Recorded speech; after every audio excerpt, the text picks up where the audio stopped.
सर्वोच्च न्यायालयाच्या सरन्यायाधीशांनी एक टिप्पणी केली आणि त्या टिप्पणीनंतर देशभरामध्ये एक चळवळ उभी राहिली. ही चळवळ जरी सध्या सोशल मीडियावर असली, त्याची चर्चा सर्वत्र सुरू आहे. ही चर्चा होतीये ती कॉक्रोच जनता पार्टीची.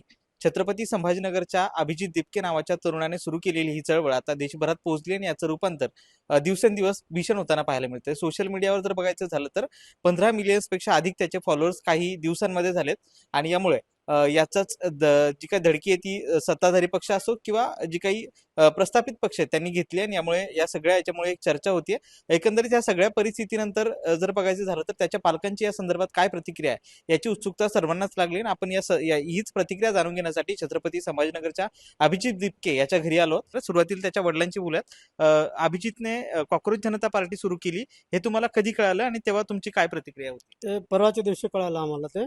त्याच्या अगोदर काय माहित नव्हतं.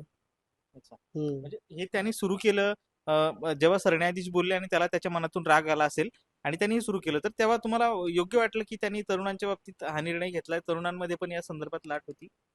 तर त्यांनी त्याच्या मुलाखतीमध्ये सांगितलं होतं की त्यांनी फक्त त्याचे विचार मांडलेले होते, पण हे असं रूप त्याला एवढं मोठं हे प्रकरण होईल म्हणून अशी त्याला अपेक्षा नसेल आणि आम्हाला अपेक्षा नव्हती. म्हणजे त्याने एखाद्या वेळेस सहज मजेशीर हा किंवा एखाद्या गमतीतून त्यांनी सुरू केलं. हा मात्र ह्याच्या बाबतीत जे देशभरामध्ये तरुणांमध्ये जो रोष होता तो एकंदरीत त्याला जोडला गेला आणि त्याच्यातून हे सगळं हा हा वाढलं असं हा होतं. त्याची अपेक्षा नव्हती आम्हाला एवढं. बरं. पण अभिजितचा स्वभाव मूळ लहानपणापासून कसा होता? नाही तो एकलकोंडा होता, थोडा जास्त मी कोणामध्ये मिसळत नव्हता. त्याचे 2-4च मित्र होते. हम्म. आणि लहानपणापासून त्याला कोणत्या क्षेत्रात करिअर करायची आवड होती आणि तुमच्या त्याच्याकडून काय अपेक्षा होत्या? नाही, मला वाटत होतं की त्यांनी असं नोकरीच करावी कुठेतरी.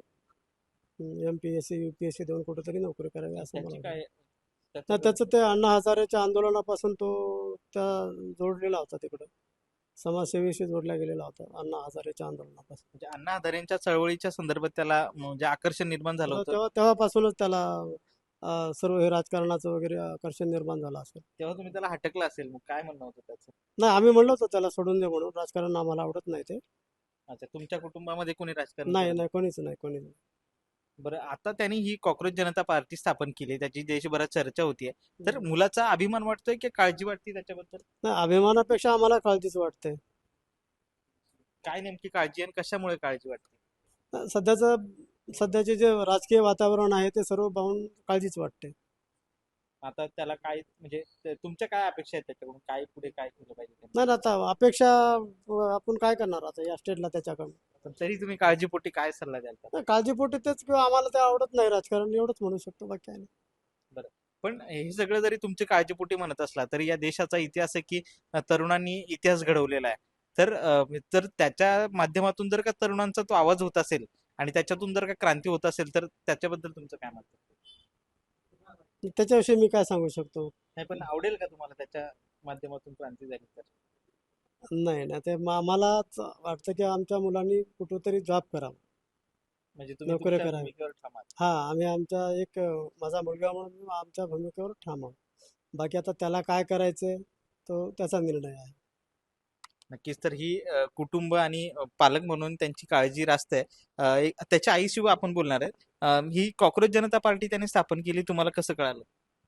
मला कोणी सांगितलं की असं असं आहे काकू, बघा म्हणे युट्यूबला. मग मी ते युट्यूबला बघितलं, तेव्हा मला माहिती झालं.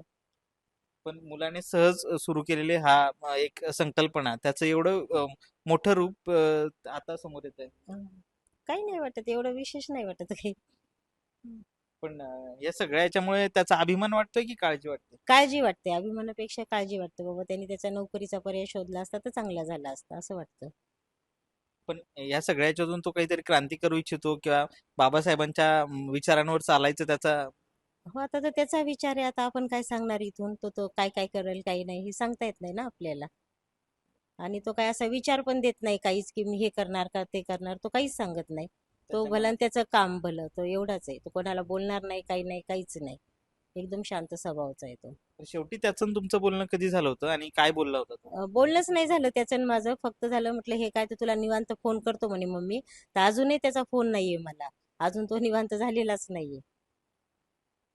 नक्कीच. तर एकंदरीत हे होते त्याचे आई वडील त्याने जरी ही कॉक्रोच जनता पार्टी म्हणजे सहज सुरू केली असेल किंवा रागातून सुरू केली असेल, त्याचं आता हे मोठं रूप झालं असलं तरी या सगळ्या प्रकारामुळे सध्याचं जे काही राजकारण आहे त्याच्यामुळे त्याच्या पालकांमध्ये या संदर्भात चिंता आहे आणि त्याच्याबद्दल काळजी व्यक्त केली जाते. हे सगळं जरी सुरू असलं तरी त्याने त्याचं करिअर करावं, नोकरी करावी आणि एक सामान्य व्यक्तीसारखं आयुष्य जगावं असं त्याच्या पालकांची अपेक्षा आहे. असं असलं तरी तो त्याच्या भूमिकेवर ठाम आहे की पुढे काय करतो हे येत्या काळातच पाहावं लागेल. सुशील राऊत, महाराष्ट्र टाइम्स, छत्रपती संभाजीनगर.